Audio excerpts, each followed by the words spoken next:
ওয়ালাইকুম শুভ সকাল বন্ধুরা, কেমন আছেন? আশা করি সবাই ভালো আছেন। সো বরাবরের মতো ছোট্ট একটি ভিডিও নিয়ে আপনাদের সামনে হাজির হলাম। কী অবস্থা সবার? আসলে দিনকাল এমন যাইতেছে না, তেমন ভালো যাইতেছে না। কী আর করবো বুঝতে পারতেছি না। এমন ডিপ্রেশনে পড়ে গেছি, মনে হইতেছে মরে গেলে সব কিছুর সমাধান হয়ে যাবে। আবার ভাবতেছি আমি যদি মরে যাই এইভাবে, তাহলে আমার ফ্যামিলির দিকে কে থাকবে? আমার ফ্যামিলিকে কে দেখবে? আমার সামান্য ভুলের কারণে যদি এভাবে মরে যেতে ইচ্ছে করে, তাহলে আর জীবনে করলামটা কি? ভুল অনেকে হতে পারে, তাই বলে কি আমি মৃত্যুর দিকে চলে যাব? বুঝতে পারতেছি না কিছু। জীবনে আপনি যখনই কারো ভালো দেখতে যাবেন বা কারো ভালো করতে যাবেন, তখনই আপনার পিছনে শত্রু লেগে থাকবে। এই জীবনে কারো যদি ভালো করতে চান, তাহলে ভেবে নেবেন সে কি আদৌ মানুষ ছিল নাকি জানোয়ার ছিল। তার অতীতটা কেমন ছিল সেটা জানবেন। কারণ মানুষ ভালোর মূল্য দিতে জানে না। আপনি তার 100টা ভালো করছেন, আপনার সে ছোট্ট একটা ভুল ক্ষমা করবে না।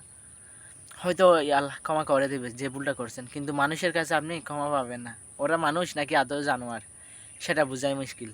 তাই যেভাবে হোক, মানুষকে বিশ্বাস করার আগে ভেবেচিন্তে করবেন।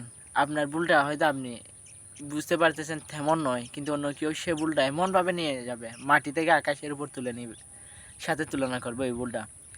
তাই কিছু মানুষের সাথে আপনি সম্পর্ক রাখবেন, ঠিক আছে, কিন্তু তাদেরকে অন্তরে কখনো জায়গা দিবেন না।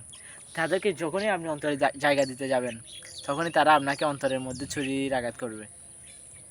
আঘাতটা এমনভাবে করবে যে আপনি বেঁচে থেকেও বেঁচে নেই। দিন দিনে দিনে আপনাকে এমনভাবে শেষ করে দিবে, আপনি বুঝতে পারবেন না। তিলে তিলে আপনাকে মৃত্যুর দিকে ঠেলে দিবে। ওই যে ডিপ্রেশন, টেনশন, এগুলো তো মানুষকে মানসিকভাবে ভারসাম্যহীন করে দেয়। আপনি ভালো আছেন, সুস্থ আছেন, কিন্তু আপনার ভিতরে জ্বলে পুড়ে সারকার হয়ে যাইতেছে। সেটা কেউ বুঝবে না, সেটা কেউ দেখবেও না। তো কাউকে কিছু বলার আগে তো আপনি ভেবেচিন্তে দেখতে পারেন বা ভেবেচিন্তে করতে পারেন। মানুষটা আদৌ কতখানি ভুল করলে কতটুকু করতে পারে, সেটা আপনার ভেবেচিন্তে দেখা উচিত। আপনি যদি মানুষের ছোট্টখাটো ভুলকে ক্ষমা না করতে না পারেন, তাহলে ওই উপরওয়ালা আপনাকে কীভাবে ক্ষমা করবে? মানুষ ভুল ভুল করতেই পারে, ছোট্টখাটো বড় ভুল করতেই পারে, মানুষ বলতেই ভুল। তো আপনি যদি ভুল করেও যদি আল্লাহর কাছে ক্ষমা চান, আবার আপনি যদি মানুষের ছোটোখাটো ভুল তাকে সংশোধন করার মতো সুযোগ না দেন, তার পিছনে লেগে থাকেন, তাহলে আপনি মানুষ হলেন কই? আপনি তো মানুষের খাতারে পড়েন না, আপনি তো মনুষ্যের কাতারে পড়েন যে। সো একটা কথা বলবো, জীবনে কারো ভালো থাকতে যাবেন না। যখনই আপনি মানুষের ভালো থাকতে যাবেন, তখনই মানুষ আপনার পিছনে পড়ে থাকবে। ধন্যবাদ।